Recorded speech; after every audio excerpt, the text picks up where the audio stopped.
Hello friend, welcome. आज हम quantity aptitude का फिफ्थ एमसीक्यू देखेंगे जो इम्पोर्टेंट एमसीक्यू है। और वीडियोस को पूरा देखिए ताकि क्वेश्चंस जो है वो थोड़े थोड़े चेंज हो रहे हैं। ओके। और इसके बाद अपन कल जो देखेंगे वो एक्सपेक्टेड एमसीक्यूज देखेंगे। ओके। जिन्होंने आई कार्ड डाउनलोड्स नहीं किए वो डाउनलोड कर लीजिएगा। ओके। और पेपर जो रिपोर्टिंग टाइम है सेम रिपोर्टिंग टाइम पे जाइएगा with valid ID proof original. Okay. Plus passport size photo. Okay. तो चलिए स्टार्ट करते हैं अपन। तो यहाँ पे फर्स्ट क्वेश्चन है, यहाँ पे सिंप्लीफाई द एक्सप्रेशन बोला है। तो यहाँ पे देखिए एक्सप्रेशन दिया है 3² + 5 इंटू 2² डिवाइड बाय 7 - 3। तो यहाँ पे अपन सबसे पहले स्क्वायर क्यूब निकाल लेते हैं। 3 का क्यूब 27, 5 इंटू 2 का स्क्वायर 4, मतलब कितना आ गया 20। डिनोमिनेटर अगर 7 - 3 करते हैं तो वो कितना होता है 4। यहाँ पे देखो एक्सप्रेशन अब क्या बन गया 27 + 2 डिवाइड बाय 4। तो इनडायरेक्टली 47 डिवाइड बाय 4, तो कितना आंसर आएगा 11.75। मतलब अप्रोक्सीमेट अगर आंसर देखा जाए तो कितना आएगा यहाँ पे 12 आएगा। ओके। नेक्स्ट इवेल्यूट बोला है 4 + 8 divide by 4 into in bracket 5 - 1 + 3²। तो यहाँ पे अभी पेडमास फॉर्मूला अगर यूज करते हैं तो इनडायरेक्टली सबसे पहले ब्रैकेट सॉल्व करेंगे तो 4 + 8 कितना हो गया 12, 5 - 1 मतलब कितना हो गया 4, 3 का स्क्वायर मतलब हो गया 9। तो इनडायरेक्टली अब इक्वेशन अगर सॉल्व करते हैं तो क्या होगा 12 डिवाइड बाय 4 इंटू 4 + 9। तो ठीक है। तो यहाँ पे देखिए अभी इसका अगर इक्वेशन सॉल्व करते तो आंसर कितना रहा यहाँ पे 21। तो इसका जो करेक्ट आंसर है वो कितना है 21। Okay. Next estimate the value of बोला है कि 152 डिवाइड बाय 4.7। तो यहाँ पे अब अगर अप्रोक्सीमेट अगर करते हैं तो 4.7 को अपन 5 ले सकते हैं। ओके। तो 152 डिवाइड बाय 5 मतलब 13.4 क्या रहेगा इसका करेक्ट आंसर आएगा। ओके। तो इनडायरेक्टली यहाँ पे जो वैल्यू है वो क्या है कि डिफाइन की हुई है उसके हिसाब से। तो अप्रोक्सीमेट वैल्यू जैसी अपने को इजी लगती है वो अप्रोक्सीमेट वैल्यू अपन लेके डिफाइन करना। ओके। नेक्स्ट फोर्थ, अब यहाँ पे अप्रोक्सीमेट दिया है देखो 198 रूट प्लस रूट 202। तो अगर इनका अगर स्क्वायर निकालते हैं स्क्वायर रूट, ओके, तो इनडायरेक्टली कितना आएगा 14.1 एंड 14.2। इनका अगर एडिशन करते तो 28.3 इसका क्या आएगा अप्रोक्सीमेट आंसर आएगा। ओके। नेक्स्ट फिफ्थ, अब यहाँ पे बोला है आइडेंटिफाई द मिसिंग नंबर। तो देखो नंबर है अपने पास 3, 7, 15, 31।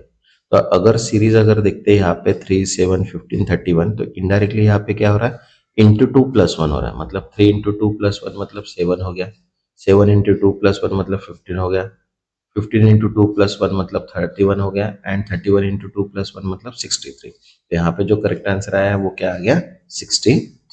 ओके। नेक्स्ट सिक्स बोला है कंप्लीट द सीरीज बोला है यहाँ पे। तो अब यहाँ पे समझ में आ रहा है कि ये क्या है स्क्वायर्स है। ओके। तो ये 1 का स्क्वायर है, ये 2 का स्क्वायर है, ये 3 का स्क्वायर है, ये 4 का स्क्वायर है। तो नेक्स्ट जो आएगा वो किसका स्क्वायर आएगा 5 का। तो 5 का स्क्वायर कितना आएगा 25, इसलिए जो करेक्ट आंसर आएगा वो कितना आएगा 25। ओके। नेक्स्ट सेवंथ, अब यहाँ पे बोला है सॉल्व द क्वाड्रेटिक इक्वेशन। देखो x² - 5x + 6। तो यहाँ पे जो क्वाड्रेटिक इक्वेशन सॉल्व हुआ है वो देखो अभी क्या है, ये x - 2 - 3, क्योंकि यहाँ पे क्या है 6 है तो 3 इंटू 6, और यहाँ पे जो है वो -5 हो तो -2 - 3 मतलब क्या हो गया 0। तो x की वैल्यू कितनी होगी 2 and 3। Okay. Next 8, find the root बोला है यहाँ पे देखिए अभी 3x² - 12x + 12 = 0। तो इनडायरेक्टली क्या होगा यहाँ पे x² - 4x + 4, ओके, = 0। तो x - x², ओके, तो x की वैल्यू कितनी आ गई यहाँ पे 2। ओके। नेक्स्ट नाइन्थ, अब यहाँ पे बोला है identify the correct number in the series. तो देखो यहाँ पे सीरीज है 5, 10, 20, 40, 100 एंड 200। तो यहाँ पे जो सीरीज है वो क्या हो रही है यहाँ पे कि मल्टीप्लाई बाय 2 हो रही है। ओके। तो इनडायरेक्टली अगर देखा जाए तो 5 into 2 10, 10 into 2 20, 20 into 2 40 and 40 into 2 कितना होना चाहिए 80 होना चाहिए। मतलब 100 की जगह कितना आना चाहिए था 80। तो ये जो 100 है वो क्या है करेक्ट आंसर है, क्योंकि यहाँ पे कितना होना चाहिए 80, मतलब वो इनकरेक्ट नंबर है। ओके। नेक्स्ट टेंथ, अब यहाँ पे बोला है spot the error in the series. तो देखो सीरीज कौन सी है 2, 3, 5, 10, 11, 14। तो अगर यहाँ पे अगर देखा जाए तो 2, 3, 5, 7, 11, 14, तो जो 2, 3, 5, 7, 11 ये जो है ये सभी के सभी प्राइम नंबर्स है। ओके, प्राइम नंबर मतलब क्या होता है कि डिविजिबल बाय इटसेल्फ और वन ओनली। तो यहाँ पे जो 14 है वो क्या हो रहा है, 2 से डिवाइड हो रहा है और 7 से भी डिवाइड हो रहा है, लेकिन जो बाकी अदर नंबर्स है वो डिवाइड हो रहे हैं क्या यहाँ पे, नहीं। तो यहाँ पे जो एरर है वो कौन सा है, 14, मतलब करेक्ट आंसर है। Okay, next 11th। अब यहाँ पे बोला है A can do a piece of work in 8 days while B can do the same work in 12 days, how long will take together. तो देखो ए जो है वो 8 दिन काम कर रहा है, बी जो है वो 12 दिन काम कर रहा है। तो यहाँ पे अगर दोनों मिलके अगर काम करते तो 1/8 प्लस 1/12 इक्वल टू कितना हो जाएगा यहाँ पे, अगर इसका एलसीएम निकालते तो कितना आता है 24। तो 3/24 प्लस 2/24 तो कितना आ जाएगा 5/24। तो करेक्ट जो आंसर है वो कितना आएगा 4.8, मतलब indirectly 5 days। Okay, next 12th। अब यहाँ पे बोला है कि if A can finish the task in 10 days and B in 15 days, how long will they take to finish it together. देखो ए जो है वो 10 दिन काम कर रहा है, बी जो है वो 15 दिन काम कर रहा है। तो दोनों मिलके अगर कंबाइन अगर देखते हैं, देखो 1/10 प्लस 1/15 अगर करते हैं तो इसका अगर एलसीएम निकालते तो वो कितना आता है 30। तो 5/30 मतलब 1/6, मतलब इनडायरेक्टली कितना टाइम लगेगा उसको 6 days लगेगा। ओके, दोनों मिलके अगर काम करते तो कितना टाइम लगेगा 6 days। Okay, next 13। अब यहाँ पे बोला है कि pipe A fill the tank in 20 hours and pipe B fill it in 30 hours, how long will both take to together. तो देखो यहाँ पे ए का जो रेट है वो क्या है 1/20 hours एंड बी का है 1/30। तो इन दोनों की अगर एडिशन करते हैं तो इसका जो एलसीएम आएगा वो कितना आएगा 60, मतलब इनडायरेक्टली आएगा यहाँ पे 5/60 तो 1/12, मतलब यहाँ पे जो करेक्ट आंसर आएगा वो कितना आएगा 12 hours। Okay, next 14। If one pipe fill a tank in 6 hours and another pipe empty in 9 hours, what is the effective time to fill the tank if both type open together? तो देखो यहाँ पे एक tank एक pipe है जो fill कर रहा है और एक टैंक जो है वो एम्प्टी कर रहा है। तो यहाँ पे क्या करेंगे अपन माइनस अभी। ओके, तो 1/6 माइनस 1/9, तो इनडायरेक्टली यहाँ पे कितना हो जाएगा एलसीएम जो आ गया 18। तो 3/18 माइनस 2/18 तो कितना आ गया 1/18। तो आंसर जो आएगा वो कितना आएगा 18 आवर्स। Okay, next 15। अब यहाँ पे बोला है कि a father is 4 times as old as his son, in 10 years he will be twice as old as his son, what are their current age. तो देखो अगर सन का अगर एज देखते तो वो कितना एक्स है और फादर जो है वो 4 times है, इसलिए उनका लिया अपन ने 4x। अब 10 years की अगर बात करते तो सन जो हो जाएगा वो कितना हो जाएगा x+10, सन जो हो जाएगा वो कितना हो जाएगा x+10 और फादर जो हो जाएगा वो कितना हो जाएगा 4x+10। ओके, तो इनडायरेक्टली अगर कंडीशंस अगर देखते हैं तो कंडीशन क्या बनेगी यहाँ पे 4x+10 equals to 2 in bracket x+10 बराबर है। तो कंडीशन के हिसाब से अपन क्या करेंगे यहाँ पे इक्वेशंस बनाएंगे। तो इक्वेशंस अगर बनाएंगे तो यहाँ पे ये इक्वेशंस क्रिएट हो रहा है और इसको सॉल्व करने के बाद अपने को x की जो वैल्यू आ रही है वो कितनी आ रही है 5। तो अब बोला है कि son age is 5 and father age कितना है यहाँ पे 20। ओके, अगर सन एज अगर 5 है तो 4 times फादर है बराबर है।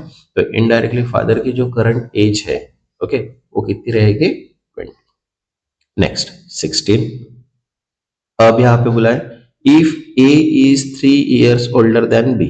ओके, ए क्या है is a 3 years older than B and B is 5 years older than C and their total age is 50, how old is A. तो देखो यहाँ पे क्या बोला है सी का जो एज है वो कितना है एक्स लिया अपन ने, तो बी का जो एज है वो कितना है 5 years ओल्डर से मतलब x+5, और जो सी है ओके उसका एज कितना दिया है, उसका एज ही नहीं दिया है। तो यहाँ पे सी का जो तीनों मिला के अगर एज देखा जाए तो वो कितना है 50 है। तो यहाँ पे सी का एज निकालना है, बी का एज अपने पास सी का एज अपने एक्स ले लिए, बी का एज x+5 और ए का एज कितना लिए x+8, क्योंकि ए जो है वो 3 साल बी से बड़ा है और बी जो है वो सी से 5, इसलिए यहाँ पे ए का जो एज है वो कितना आएगा 8। तो यहाँ पे देखो अभी इक्वेशंस अगर करते हैं तीनों का एडिशन दिया तो x+8 plus x+5 plus x, तो इनडायरेक्टली यहाँ पे जो आंसर आया वो कितना आया 3x+13 इक्वल्स टू 50। तो इसको अगर सॉल्व करते तो कितनी है 12.33, तो यहाँ पे जो ए का एज है वो कितना है 12.33 प्लस 8, तो इनडायरेक्टली 20.33 उसका एज आएगा। Okay, next 17। अब यहाँ पे बोला है the average of 5 number is 22। If one number is excluded, the average become 20. What is the excluded number? Okay, तो देखो यहाँ पे सबसे पहले सम करते हैं अपन। 5 नंबर की अगर सम देखते हैं तो वो कितना आता है 110, और सम रिमेनिंग 4 नंबर की अगर सम करते हैं तो वो कितना आता है 80। तो अगर 110 माइनस 80 करते तो आंसर कितना आता है 30। तो जो एक्सक्लूडेड नंबर है वो कौन सा है 30 है। Okay, next 18। अब यहाँ पे बोला है in a class of 40 students the ratio of boys to girls is 3:2।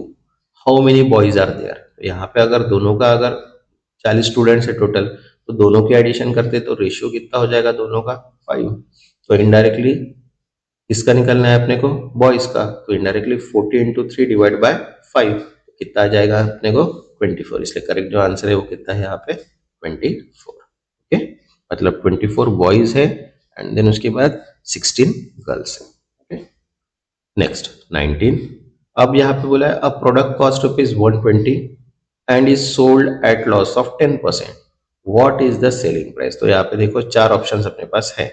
तो लॉस कितना दिया अपने को 10%। ओके, तो 120 का अगर 120 का 10% निकालते तो कितना आता है यहाँ पे 12। सेलिंग प्राइस अगर देखते तो 120 माइनस 12 मतलब कितना आता है 108। तो करेक्ट आंसर क्या मतलब उसकी सेलिंग जो प्राइस है वो क्या रहेगी 108। Okay, next 20। अब यहाँ पे बोला है a trader bot an article for ₹200 and sold it ₹260। What is the profit percentage. देखो प्रॉफिट अगर निकालना है तो कितना है 60 आएगा। कैसे, सेलिंग प्राइस 260 है, बॉट किया है 200, मतलब 60 क्या हो गया उसका प्रॉफिट। तो 60 डिवाइड बाय 200 इंटू 100 तो कितना आ गया 30%, मतलब 30% क्या हुआ उसका प्रॉफिट हुआ। Okay, next 21। अब यहाँ पे बोला है कि if ₹1500 is invested as at an annual interest rate at 4% compounded annually, what will be the amount after 2 years। तो देखो 1500 प्रिंसिपल है, रेट ऑफ इंटरेस्ट 4% हुआ है एंड अमाउंट। तो यहाँ पे देखो कंपाउंड इंटरेस्ट का फॉर्मूला ही है अपने पास, अपन ने मॉक पेपर में भी देखे है सभी सारी चीजें। ओके, तो देखो amount equals to principal 1+r divide by 100 of n। तो यहाँ पे प्रिंसिपल कितना दिया है 1500, रेट कितना दिया है 4% और n की वैल्यू कितनी है 2। तो यहाँ पे अगर फॉर्मूले में अगर पुट करते तो कितना आता है 1624। तो इसका करेक्ट जो आंसर है वो कितना है 1624। नेक्स्ट 22। अब यहाँ पे बोला है calculate the simple interest on ₹3000 for 4 year at the rate of 5% per annum. तो देखो यहाँ पे फॉर्मूला है सिंपल इंटरेस्ट का, principal into R into 2 divide by 100। तो देखो प्रिंसिपल कितना दिया है 3000, आर जो है वो है 5% और टाइम दिया है 4। तो इसको अगर अपन कैलकुलेट करते तो 3000 इंटू 5 इंटू 4 डिवाइड बाय 100 तो कितना आ जाएगा यहाँ पे 600। मतलब करेक्ट आंसर जो आएगा वो क्या आएगा 600। Okay, next 23। If a cyclist travel at 20 kilometer per hour, how long will it take to cover 80 kilometre. तो देखो टाइम का फॉर्मूला क्या है स्पीड, टाइम का फॉर्मूला क्या है डिस्टेंस डिवाइड बाय स्पीड, बराबर है। तो डिस्टेंस कितना दिया आपने को 80 किलोमीटर, स्पीड दिया है 20 किलोमीटर, तो इनडायरेक्टली 80 डिवाइड बाय 20 करेंगे तो कितना आ जाएगा 4 आवर्स। Okay, next 24। अब यहाँ पे बोला है कि अ train travelling at 60 kilometre per our cross a bridge in 30 second, what is the length of the train. तो देखो उसका स्पीड अगर देखा जाए तो स्पीड कितना दिया है 60 किलोमीटर। अब यहाँ पे 60 किलोमीटर है लेकिन ब्रिज जो है वो कितना सेकंड में क्रॉस कर रहा है 30 सेकंड में, मतलब किलोमीटर की स्पीड अपने को किस में कन्वर्ट करना पड़ेगा मीटर पर सेकंड में। तो मीटर पर सेकंड का फॉर्मूला क्या है 60 divide by 5 divide by 18, 60 into 5 divide by 18। अगर इसको अगर कैलकुलेशन करते हैं ये 2 0 ये 2 0 बटे यहाँ पे आ गया 5 और यहाँ पे आ गया 18। ओके, तो इनडायरेक्टली 5 डिवाइड बाई 18 करेंगे तो कितना आ जाएगा 16.67। तो टाइम जो है वो अपने पास कितना दिया 30 सेकंड। तो यहाँ पे क्या करेंगे लेंथ निकालने के लिए टाइम इंटू सेकंड, बराबर है। जो मीटर पर सेकंड की जो स्पीड दी है अपने को स्पीड इंटू टाइम, तो इनडायरेक्टली कितना आ गया 500 मीटर। तो जो लेंथ ऑफ ट्रेन है वो कितना है 500 मीटर। Okay, next 25। अब यहाँ पे बोला है कि how many way can 5 book be arrange on the self. तो फॉर्मूला देखो, अब 5 बुक्स है तो 5 का अपन क्या निकालेंगे, फैक्टोरियल निकालेंगे। फैक्टोरियल सबको ये पता है कि जो भी नंबर्स है उसको 5 से लेके 1 तक या फिर 1 से लेके 5 तक अपने को क्या करना है, मल्टीप्लाई करते हुए जाना। अगर मल्टीप्लाई करते हुए जाएंगे तो इनडायरेक्टली आंसर कितना आएगा 5 का 120, इसलिए जो करेक्ट आंसर है वो कितना है 120। नेक्स्ट 26 है। अब यहाँ पे बोला है in how many ways can a committee of 3 form from 8 members. तो यहाँ पे देखो कंप्यूटेशन परम्यूटेशंस का फॉर्मूला, कॉम्बिनेशन परम्यूटेशन का फॉर्मूला है। तो 8 टोटल मेंबर्स है अपने पास और 3 का अपने को क्या निकालना है, कमिटी ऑफ, मतलब इनडायरेक्टली परम्यूटेशंस निकालना है। तो यहाँ पे 8 divide by 3, 8 minus 3 of factorials. तो इसका जो कैलकुलेशंस करेंगे तो आंसर कितना आ जाएगा 56। मतलब 3 जो फॉर्म है वो 8 मेंबर्स का कितना बनेगा 56 times. Okay, next 27।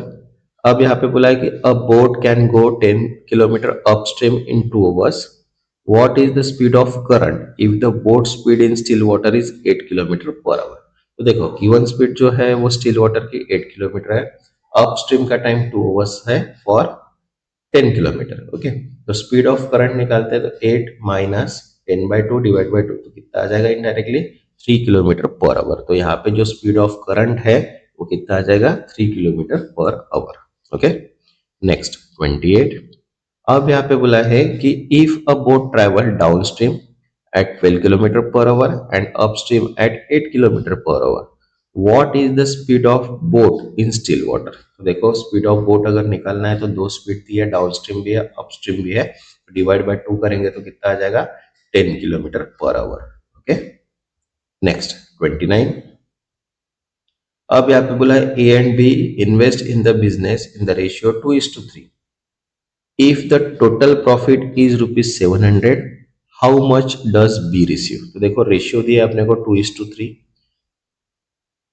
Total profit दिया है 700, तो बी का शेयर निकालना है। ओके, तो बी का शेयर अगर निकालते हैं तो कितना है 3/5 इंटू 700, तो इनडायरेक्टली कितना आ जाएगा 420, इसलिए करेक्ट जो आंसर है वो क्या है 420। Okay, next 30। If ABC invest in a business in the ratio of 4:5:6 and the total profit is ₹750, how much does A get। तो देखो रेशियो कितना दिया है अपने को, ABC का 4:5:6 दिया है, टोटल प्रॉफिट है 750, तो इनडायरेक्टली ए का रेशियो निकालना है तो 750 इंटू 4 डिवाइड बाय 15 मतलब टोटल, तो इनडायरेक्टली कितना आ जाएगा 200। तो करेक्ट आंसर कितना है 200। ओके, नेक्स्ट जो रहेगा वो एक्सपेक्टेड एमसीक्यू रहेगा। Okay, and then